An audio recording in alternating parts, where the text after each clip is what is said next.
Hey guys, what's going on? Welcome back to my channel. My name is Travis. Thank you for joining me today. And today's topic is going to be Amazon Workspaces. I'm actually going to show you how to set up Amazon Workspaces within AWS. And this is a desktop as a service solution. And if you know anything about VDI, it's actually very expensive. A lot of times, a lot of people or businesses will want to implement VDI thinking it's going to save them a ton of money, and it ends up costing them more, and that's because they don't realize there's a lot of licensing costs. They have to buy a lot of storage space.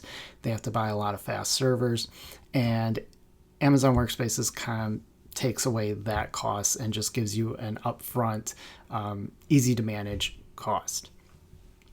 So if we look at the pricing in here, this is free tier eligible, just an FYI. If we scroll down here, it is only available in a few regions. So Northern Virginia, Oregon, Sao Paulo, Ireland, Frankfurt, London, Sydney, Tokyo, Singapore, Seoul, Central Canada, and the government cloud in US West. And there are Linux options. You can see the pricing here. And there's also Windows options as well. Now, pricing, of course, varies based on region. In Northern Virginia, this is the price for a value Windows bundle. So there are two options here that you see. There's monthly pricing and hourly. Workspaces works a little bit different than what you're probably used to with EC2. So you can select monthly pricing, and the price you see here is the price that you'll pay for the entire month. So if we select a 2 vCPU, 4 gigs of memory with an 80 gig root volume, 10 gig user volume, that's going to be $33 a month. Now, chances are you're not a workaholic and you're going to shut things down. You can do hourly pricing, which would cost you $7.25 a month plus 30 cents per hour that instance is running. So that's how that pricing works.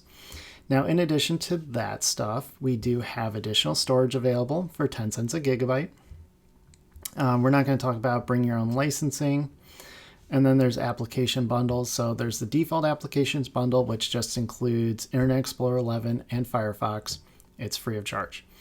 Then there's the Plus applications bundle, which includes Microsoft Office Professional, Trend Micro, Worry-Free Security Business Services, and Internet Explorer 11 and Firefox. So that'll cost you an additional $15 per month, regardless if you use this hourly or monthly.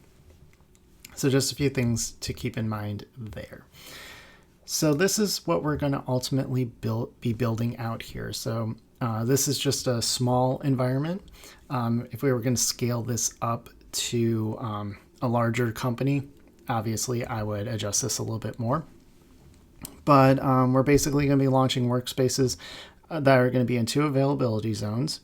And we're going to have a public subnet that has our NAT instance in there and our internet gateway so we can get out to the internet. This is all going to be standalone. It's not going to be able to talk back to our corporate network. However, it is possible to modify this to have a VPN connection back to our corporate network and allow our workspaces to talk to our corporate network. But this is going to be entirely standalone. So let's go ahead and jump right into things. So in our AWS Management Console, we're going to want to create a new VPC. Best practice, always create a new VPC for things. That's just my way of doing things. Keeps everything together and consistent and nice and easy to do. We're not going to launch a VPC wizard. Instead, we're going to go into VPCs and create a VPC. For a name tag, we're going to call this Workspaces. And I'm going to give it a 10.0.1.0/24 CIDR block. We don't need IPv6, and we're going to have a default tenancy. We're going to click on Create, and here's our VPC. So we can see that we have a route table, we have an ACL, and here's our CIDR block. So now we need to create subnets. Now, if we look at our diagram, we need to create 3 subnets. We're going to create a public subnet and 2 privates. So let's go ahead and create a subnet. name tag, always label this stuff. So I'm going to call this workspaces, public, and USE1A. We're going to attach this to our workspaces VPC. Our availability zone is going to be US East 1A. And our CIDR block is going to be 10.0.1.0/28. And that's because 28 is the smallest CIDR block that we can assign in AWS. Click on create. We got our subnet. And we're going to create another subnet. Same thing. Only this time we're going to call it private. And we're going to stick this in a different availability set or availability zone. So in this case, 1B. And /16, or I'm sorry, 16/28. And then we're going to create our final subnet. So workspaces, public, USE1C. Attach it to our VPC.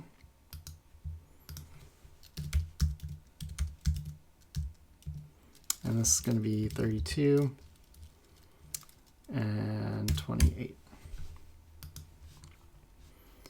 All right. So now we got our subnets created. We need to create a route table. So we have our one route table here, and this is attached to our workspaces. This is going to be our public route table. So we're going to call this workspaces public RTB. And we need to associate our public right here. And now we need to create a route table.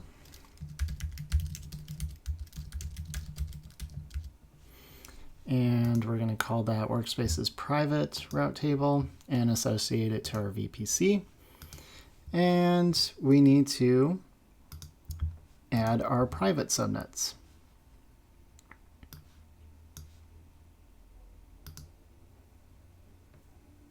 Oops, I named that wrong. I named that public. That's fine. We can fix that.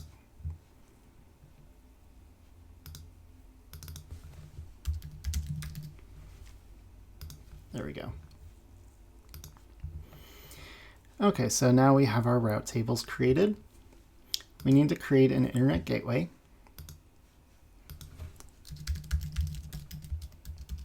We're just going to call that workspaces IGW. We're going to select our internet gateway, and we need to attach it to our VPC. Now we need to go to Elastic IPs, and we need to allocate a new address, and we're going to use the Amazon pool. Now we need to create a NAT gateway. And we are going to assign this our public subnet. And we are going to use our Elastic IP. And we're going to add a tag. We're going to call this name workspaces NAT gateway. Okay, so now we need to edit our route tables. So our public route table, we're going to add a route. We're going to add our default route, and our target is going to be Internet Gateway. We're going to select our private route table, edit routes. We're going to add a default route for the NAT gateway. And we can see that it's now active and active. All right, so now we got the networking set up. So we need to go to Services and Workspaces. Now in Workspaces, we need to have a directory. If we don't have a directory, we can't launch a workspace. So we're going to set up a new directory. In this case, we're going to select Simple AD. As long as we use Simple AD or AD connector, it is free. If we choose AWS Managed Microsoft AD, we are going to be charged for that directory. So we're going to do Simple AD. We're going to select Small. And this is just where you put your company name. So I'm going to just put in my name, and we're just going to create a fully qualified domain name. And it's important that this will resolve within your VPC only. It does not need to be publicly resolvable. So you don't have to worry about creating this domain. However, it should be a domain that you control. And then we can set a NetBIOS name if we want to. And then we're going to set an administrator password.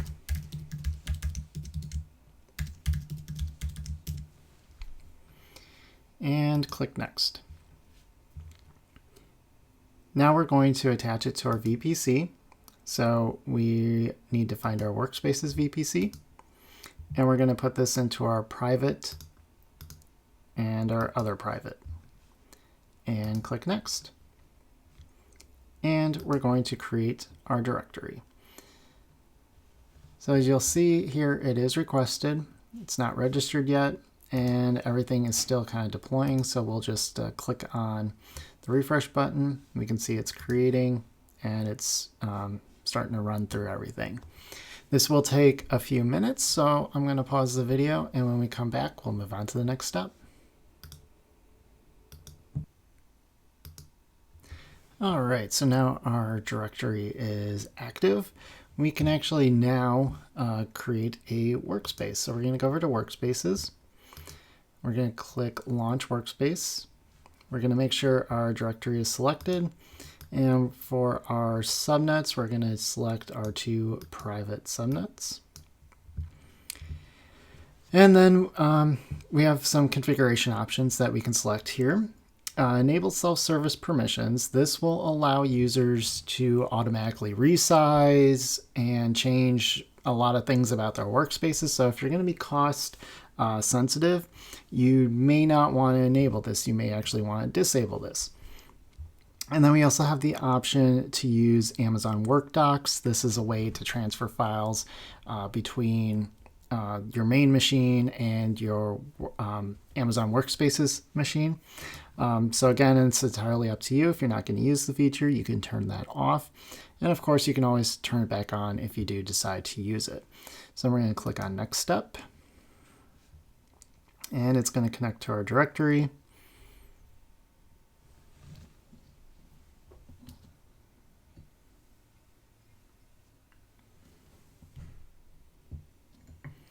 All right, and now we are going to create users. So I'm going to create a user from me.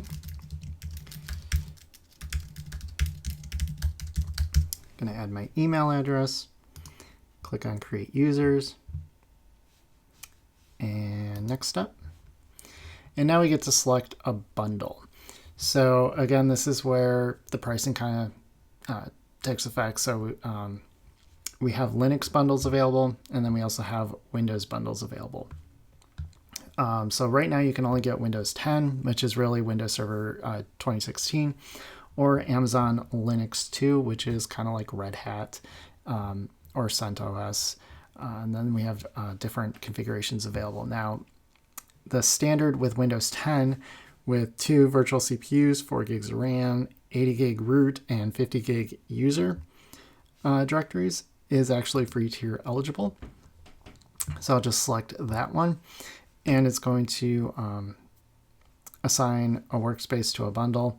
In this case, I already did. We're just going to verify. If I wanted to adjust the root volume or user volume, I could do that here.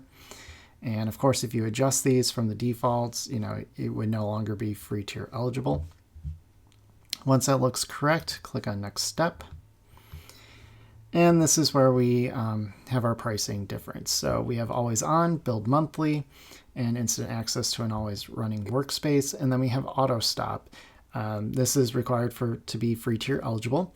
And this will automatically shut down the workspace when it's no longer being used. So if it sits idle for an hour, it's going to shut down. And then when the user goes to log back in, it'll start back up. It'll take maybe 30 seconds to a few minutes to start back up.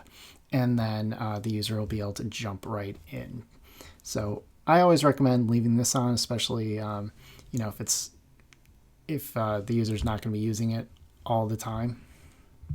And then we also have encryption. So it's recommended to encrypt things, although you don't have to. It is entirely your choice. Then you can set your encryption key, and you can just enable these. For time's sake, because it does take a little bit longer, I'm going to leave encryption off, and we can add any tags if we want to. And we'll click on next step. And again, we're going to verify everything, and it looks correct. So we're going to launch WorkSpaces. So now the workspace is being launched. It can take up to 20 minutes. This can actually take 20 to 30 minutes plus, depending on these bundle that you selected and if you're using encryption. If you're using encryption, it can probably take up to an hour. And it's also important that you will get an email with instructions on how to set your password as soon as the workspace is completely launched. Now, this email does not come from like an official @amazon.com email, so it may end up in your spam folder or in your spam quarantine. That happened with me, and I use Office 365, so just keep that in mind. So if that email doesn't come through, check your spam folder or check your spam quarantine. It is more than likely in there. If we expand this, you're going to see the important details. As the administrator, you can actually kind of override the whole user password thing by just going into the directory and setting the user password manually. But in this case, though, I'm just going to show you how to access the clients. So there's this clients link. If we open a new tab, you'll see that there's a Windows client, iPad, Mac OS, Android tablet, Chromebook, Fire tablet. There's web access, and there's also a Linux client as well. So you can use workspaces on a wide variety of devices. And then this registration code, this is what you pop into one of the clients. So I will choose the web access. And then this is where you put in the registration code, and it's like that on all the other clients as well. And then it's going to say this because it's still provisioning. However, and if it was actually up and running, we'd be able to jump right in. But let me show you workspaces. I have a workspace already set up, and I'm going to log in. Now this has been shut down. So this will show you what the whole process is. It's resuming. And again, this process will take a few minutes.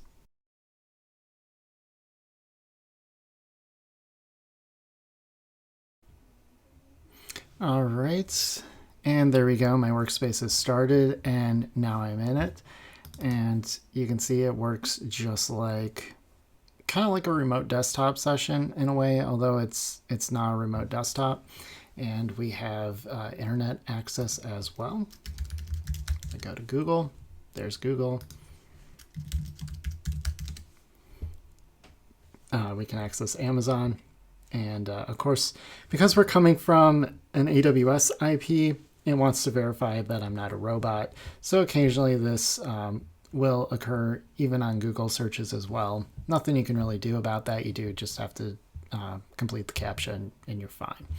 Now this bundle does not have Microsoft Office. However, if I wanted to, I could install my own version of Microsoft Office, or I could also install something like LibreOffice. And that way I could get access to all that as well. But otherwise, there we go. I have a fully functional desktop in the cloud. It's entirely virtualized, And yeah, and I can access this from anywhere in the world.